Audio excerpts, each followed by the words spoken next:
Magandang gabi po sa lahat. Tayo nagbabalik ulit dito sa ating munting channel para mag-discuss ulit ng another coins kung magkano ng kanyang presyo sa ating mga online selling. Ayan, at isa naman tayong kolektor. Ayan, dinidetalye natin ang mga presyo ng ating mga coins na koleksyon at isa naman tayong kolektor. Ayan, papag-usapan po natin ngayon ay 50 centimos po, small type. Ayan, year 1993. Ayan. Ayan po, ito po ay small type kasi may malaki nito. Ayan. Titingnan natin ang kanyang presyo kung magkano na ang kanyang mga presyo sa ating mga online selling.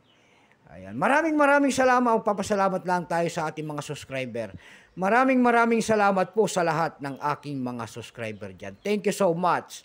Lahat po ng sumusuporta dito sa ating YouTube channel, maraming salamat po sa inyong lahat. Maraming salamat din po sa nanonood doon sa ating FB page, Samuel Soriano. Lahat po na nakapalo doon sa akin, thank you so much sa inyong lahat. Ayan po. Yan naman po hindi pa po nakapag-subscribe dito sa aking YouTube channel. Anyayaan ko lang sana kahit malaking bagay na po, tulong sana ang inyong magagawa.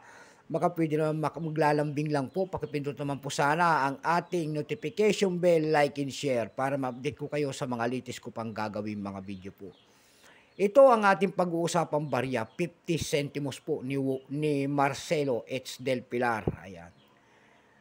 Bago po yan, ayan, kilalanin mo muna natin siya para makita natin ang kanyang presyo. Issue po nito ay Philippines po, period Republic 1946 up to date po, type ito under circulation coins. Years 1991 hanggang 1994, 4 na taon lamang. Ayan. Value nito 50 centimos. Ayan, small type.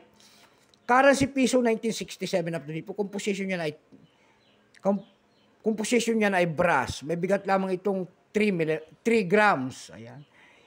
Ang may haba namang 18 mm. May kapal po naman itong 1.5 mm. Hugis po bilog, orientation, syempre medal alignment. Itinigil naman ng Pilipinas sa paggamit sa barya na ito noong January 2, 1998. Number N-4166. Reference number KM-242-3. Ayan, ito po year 1993 na ito po ay 49%. Wala rin may pakita ng ating Bangko Sentral kung ilang pirasong ginawa sa barya na hawak natin. Pero may mga presyo na po ito doon sa ating numista.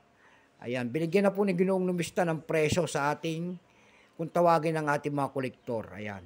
Yung kanyang very fine 12 pesos, extra fine 26, almost uncirculated 36. Ang circulated nito ay nagkakalaga po ng 61 pesos. Tayo naman po dumako sa kanyang mga presyo sa ating mga online selling. Ayan. Doon sa ating eb.com, tindahan po ng coins na pandaigdigan. Ayan.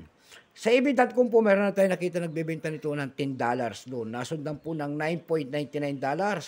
Meron na rin tayo nakita doon na $7.45. Dako naman tayo sa Carousel PH. Sa Carousel PH naman po, meron tayo nakita nagbebenta doon ng 150 pesos. Nasundan niyan ng 130 pesos. Yung pinakamababa po ay 80 pesos. Ayan lamang po ating may babaging kanyang presyo. God bless po. Keep safe po sa lahat.